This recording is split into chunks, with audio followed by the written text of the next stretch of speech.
teori pertumbuhan ekonomi. Nah, untuk penjelasan lebih rinci, yuk kita simak video ini.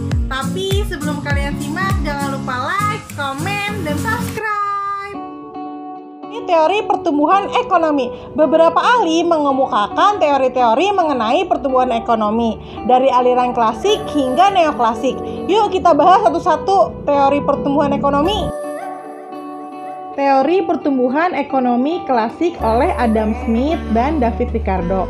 Menurut pemikiran kaum klasik, pertumbuhan ekonomi dipengaruhi oleh beberapa faktor. Yang pertama yaitu jumlah penduduk, persediaan barang-barang modal, luas tanah dan kekayaan alam, serta teknologi. Menurut pendapat Adam Smith, jika jumlah penduduknya banyak, maka akan tersedia tenaga kerja yang banyak juga. Jika tenaga kerjanya banyak, maka produktivitasnya juga akan tinggi. Sedangkan David Ricardo memiliki pendapat yang berbeda. Menurut David Ricardo, jika jumlah penduduknya banyak, maka akan terjadi kelebihan tenaga kerja. Dan jika terjadi kelebihan tenaga kerja, akibatnya adalah penurunan upah, sehingga tenaga kerja akan memenuhi kebutuhannya dengan sangat minim. Jika tenaga kerja memenuhi kebutuhannya sangat minim, maka terjadi perekonomian yang stagnan, atau bisa juga perekonomiannya mengalami penurunan. Teori pertumbuhan ekonomi klasik oleh Schumpeter. Menurut pemikiran kaum klasik Schumpeter, pertumbuhan ekonomi dipengaruhi oleh peran para wirausahawan. Dengan adanya para wirausahawan, akan terlahir inovasi-inovasi baru sehingga dapat mendorong pertumbuhan ekonomi. Selanjutnya yaitu teori pertumbuhan ekonomi neoklasik oleh Harold Endomar. Menurut pemikiran Harold Endomar, pertumbuhan ekonomi dapat terwujud jika ada pembentukan modal atau investasi untuk pertumbuhan ekonomi yang kokoh. Teori pertumbuhan ekonomi neoklasik yang kedua oleh Robert Solow. Menurut pemikiran Robert Solow, pertumbuhan ekonomi dapat terwujud jika diiringi oleh faktor-faktor berikut, yaitu pertumbuhan modal, pertumbuhan penduduk, dan pertumbuhan teknologi. Selain teori pertumbuhan ekonomi klasik dan neoklasik, ada juga teori pertumbuhan ekonomi historis oleh Walt Whitman Rostow. Menurut pemikiran Rostow, pertumbuhan ekonomi suatu negara dibagi menjadi 5 tahap pertumbuhan, yaitu tahap masa tradisional, masa transisi, masa tahap lepas landas, menuju kedewasaan, dan masa konsumsi tinggi. Masa lebih rinci mengenai teori pertumbuhan ekonomi dari Rostow. Yang pertama yaitu masa tradisional.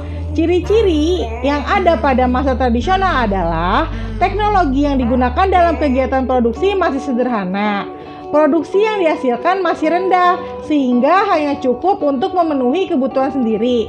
Dan yang terakhir yaitu kegiatan produksi masih dilakukan secara tradisional. Itu tahap masa transisi. Ciri-ciri yang ada pada masa transisi adalah: 1. Mulai ada pemikiran mengenai pembangunan ekonomi untuk meningkatkan kesejahteraan. Yang kedua, terjadinya perubahan nilai-nilai dan struktur kelembagaan. Yang ketiga, mulai menciptakan kerangka ekonomi yang kokoh untuk pertumbuhan ekonomi yang lebih maju. Tahap yang ketiga yaitu tahap lepas landas. Ciri-ciri yang ada pada masa tahap lepas landas adalah kegiatan ekonomi berlangsung secara terus-menerus dengan hasil yang memuaskan. Yang kedua, nilai investasi yang bersifat produktif meningkat. Yang ketiga, terciptanya kondisi yang dapat membuat semua lembaga dapat berfungsi sesuai harapan masyarakat. Dan yang terakhir yaitu terciptanya kestabilan di bidang politik dan sosial. Yang keempat yaitu menuju kedewasaan. Ciri-ciri yang ada saat menuju kedewasaan adalah tenaga kerja pada proses produksi bersifat profesional, berkurangnya peranan sektor pertanian, dan di tahap ini sektor industri dan jasa semakin dominan. Pengambilan keputusan tertinggi tidak lagi oleh pemilik perusahaan, melainkan oleh tenaga-tenaga profesional yang ada di perusahaan tersebut. Timbulnya kesadaran untuk memelihara dan melestarikan lingkungan. Tahapan yang terakhir yaitu masa konsumsi tinggi. Ciri-ciri yang ada pada masa konsumsi tinggi adalah sektor industri telah berjalan dengan baik. Tujuan utama konsumsi adalah untuk memenuhi berusaha untuk menciptakan kesejahteraan. Kesimpulan pada video kali ini adalah banyak sekali para ahli yang mengemukakan teori-teori pertumbuhan ekonomi dari aliran klasik, neoklasik, hingga historis. Penjelasan tentang teori-teori pertumbuhan ekonomi sudah selesai. Gimana nih setelah kalian menonton video ini, kalian jadi lebih paham kan tentang teori-teori pertumbuhan ekonomi? Mudah-mudahan kalian lebih paham ya. Sekian penjelasan dari Miss. Terima kasih sudah menonton. Wassalamualaikum warahmatullahi wabarakatuh.